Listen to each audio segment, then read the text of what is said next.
大家好，我是政治大学资讯科学系3年级的张维平。我今天做的企业分析是 Natural Sunshine Product 这间企业。这个企业主要是以制造以及直销营养及个人健康保健食品为主。那首先我们先进行这间公司简单的背景资料介绍。Natural Sunshine Product 这间公司的市值大约是87.4亿台币，目前员工数大约是900人左右。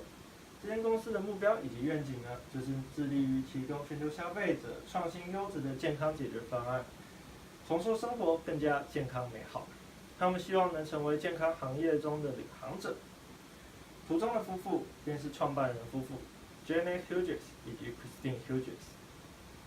这间公司起源于1972年，当时 Janet 先生长期受到胃溃疡的困扰。在一次邻居的建议下，开始服用一种具有刺激性的辣椒粉。这种辣椒粉有助于胃酸的抑制，这也让 Janet 先生的胃溃疡症状得到了舒缓。由于这种辣椒粉具有刺激性的味道，并不容易食用，于是 Christine 想出了一个解决方案，而这个解决方案也成为了这间公司日后蓬勃发展的关键。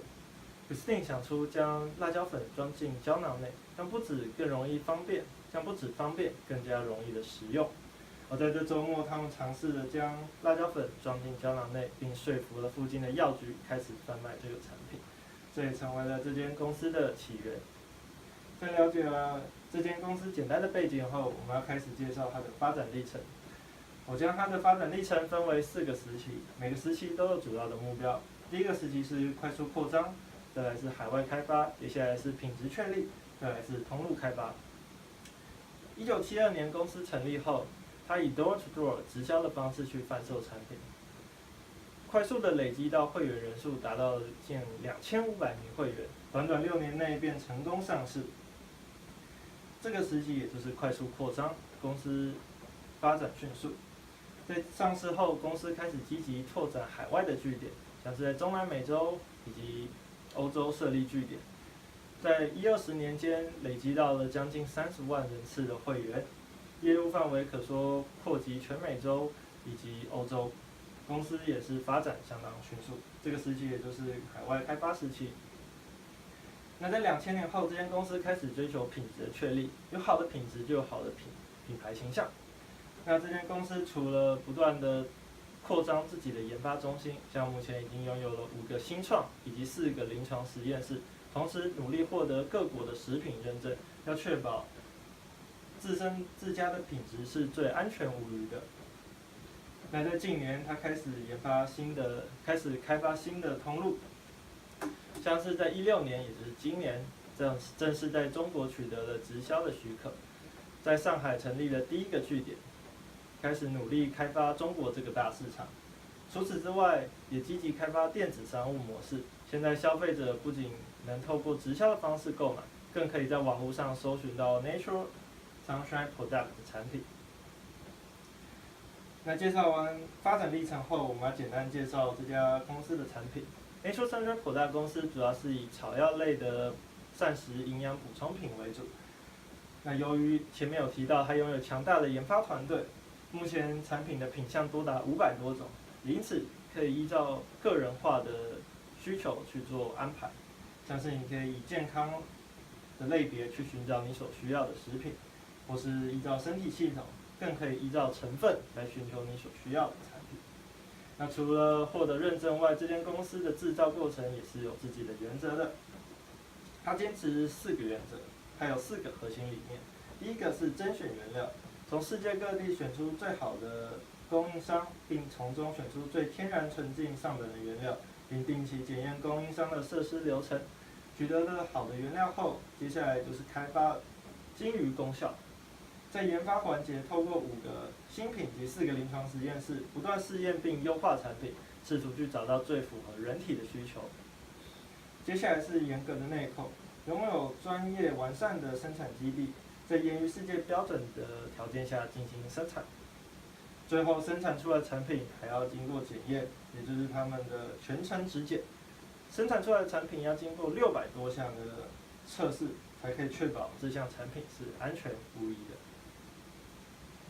那前面提到 Natural Sunshine 普大公司主要是以草药、膳食、营养补给品为主。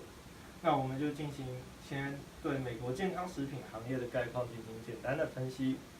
那首先是市场规模，在美国膳食补充剂的市场规模呢，在2001年的时候大约是5760亿台币。那在短短的9年内，也就是2010年，已经成长到了8978亿。根据专家的预估，依美国现今的消费水准以及人口规模，近年来可以持续达到4% 的复合成长。也就是说，在2017年的时候，市场规模可以达到1兆1534亿台币，是相当可观的数字。那接下来我们要分析美国膳食补充剂的市场结构。Natural Sunshine 普大公司是以草药为主，而草药也正是膳食补充剂的最大宗，它占有了20%，而其中消费者最爱的也就是单口味的草药膳食补充品。也就是说，我们可以说 Natural Sunshine 普大公司的产品是符合目前现今健康行业的发展趋势。那接下来我们要进行 Natural Sunshine 普大公司的股价分析。在2012年开始，消费者对生技或是健康类股开始大量投资资金，在2014年达到了巅峰。但由于这种类别的，由于生技以及健康类股的产品开发是需要时间的，投资者担心会产生泡沫化，因此开始抛售股票。我们看到股票的走势是开始往下，但是并没有特别大的跌幅。但是在2015年的年底，发生了一件重大的事情。美国最大的健保业者发布了获利预警，他并宣布无法继续承受奥巴马新的健保计划，这也让健康类股受到了重重的伤害。我们可以看到，在这边股票的走势急速下跌，直到今年年初才开始逐渐复苏，呈现稳定的成长。也就是说，我们可以说 Natural Sunshine 普大公司的公司发展是跟同职业的行业是互相影响。同时，我们也可以看其他几家公司股市走向，也是差不多是这样子。比如说，健康类股的公司是互相影响，好就一起好，坏就可能一起坏。因此，我们要对它的竞争对手做简单的分析。Natural Sunshine 普大主要有3个对手，第一个是如新，也就是 New Skin， 再来是贺宝福，再来是 Shankly 嘉康利。那由于嘉康利近年来受到收购，目前已经成为私人公司，情况有点复杂，我们就不在这边多做分析。那我们可以看到 Natural Sunshine 普大公司跟 New Skin 以及贺宝福的资本额以及市场规模或是雇员方面都有呈现极大差距。也就是说 Natural Sunshine 普大公司还有一段成长的空间。但这样并不代表 Natural Sunshine 普大公司是一个失败的企业。我个人认为它仍是一间成功的企业。但在说明为何成功前，我先进行它简单的 SWOT 分析。首先，它有什么优势呢？第一是主打天然食品，原料顶级，在现在食安充满危机的时代，拥有好的品质，绝对是一大优势。再来是研发能力强，顾客可以选择多，那产品组合多，自然会吸引更多的消费者。再来是拥有专业的认证以及科学团队，这也是支持前面还有好的品质的论证。再来是直销模式，可以去省去它大量的中间商成本，它不必再透过中间商来贩售它的产品。最后是基金会建立正面的影响，在2007年的时候成立了阳光基金会，用自身的产品，像是在偏乡地区用自身的净水器来帮助偏乡儿童拥有干净的水源，这无疑是对企业形象正面的加分。这些都是 Natural Sunshine 普大的优势。那劣势有什么呢？在直销模式下，会员人数很多，那有些会员的行为模式可能难以掌控，他们可能会做出一些有损于企业形象的事情。再来，通路范围还是主要局限在欧美国家，在亚洲市场的开发还是较为局限。再来是与竞争对手的资本额有差距。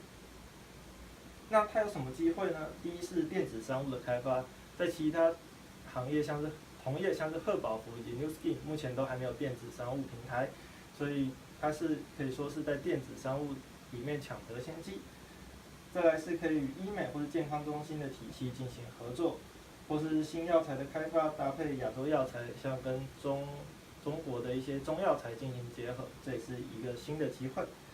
或者是再来是亚洲地区的健康意识开始抬头，那它也可以，这也是它在亚洲市场的一个机会。那最后是威胁，第一当然是竞争对手相当多，除了前面提到的几间主要竞争对手外，还有大大小小的竞争对手。再来是消费者意愿是随着环境做变化的，因为营养补给品并不是必需品，消费者可能依着景气的好坏，来判断自己需不需要购买营养品，因此这项产品还是随着环境来做变化的。